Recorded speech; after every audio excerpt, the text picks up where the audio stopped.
L'actualité internationale en 5 minutes chrono, flash info sur Al24 News. Le sablier de la mort continue d'égrener une à une ces journées à Gaza où après 138 jours d'agression sioniste meurtrière, le bilan des victimes a atteint les 29 313 martyrs et 69 333 blessés, en grande majorité des femmes et des enfants selon le bilan quotidien émis par le ministère de la Santé à Gaza. Les forces sionistes ont commis 11 massacres dans les différentes zones de l'enclave palestinienne contre des familles et des civils, avec un bilan de 118 martyrs et 163 blessés durant les dernières 24 heures.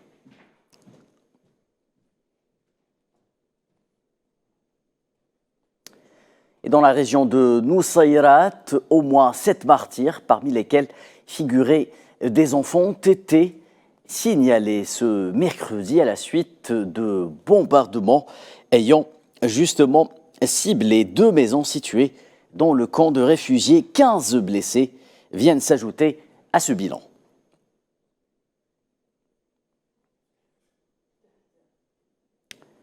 Et des dizaines de martyrs ont été rapportés à la suite d'un bombardement qui a visé 4 grands carrés d'habitation dans le quartier Zeytoun, situé au centre de la bande de Gaza. Selon des sources locales, la plupart des corps sont toujours coincés sous les décombres alors que les tirs sionistes empêchent les secours d'accéder au lieu de frappe afin de les récupérer.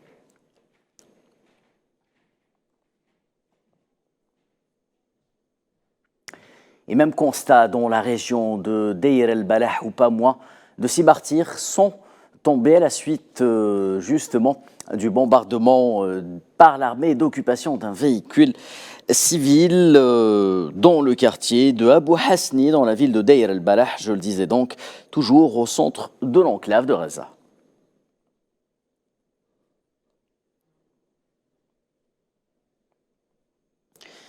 Et le quartier de Khan Younes continue de subir les violents assauts et les bombardements sionistes au milieu d'une situation humanitaire catastrophique. Plusieurs martyrs sont tombés lors de bombardements nouveaux sionistes qui ont ciblé, là aussi, des carrés d'habitation, les réduisant en poussière.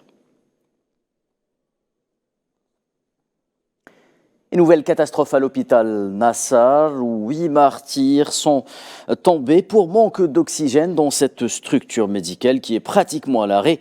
Ils n'ont pas pu être enterrés ni conservés à la morgue car les forces sionistes s'opposent à ce qu'ils soient inhumés. Ils se trouvent dans un état de décomposition, ce qui constitue un réel danger pour les autres patients et blessés.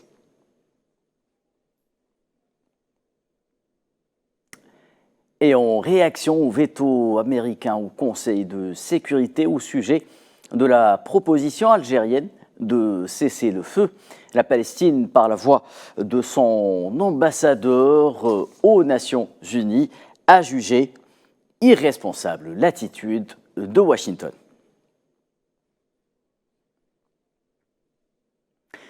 L'escalade sioniste de plus en plus meurtrière dans la région du Proche-Orient, au moins 2 personnes ont été tuées mercredi dans une nouvelle frappe sioniste sur le quartier de El-Kafr Sousa dans la capitale syrienne Damas, selon l'agence de presse syrienne. L'Observatoire syrien des droits de l'homme a quant à lui fait état d'un nouveau bilan de 3 morts, 2 ressortissants étrangers non identifiés et un civil syrien. C'est la fin de ce Flash Info. Je vous donne rendez-vous dès 19 h pour une page complète de l'information sur Al24 News.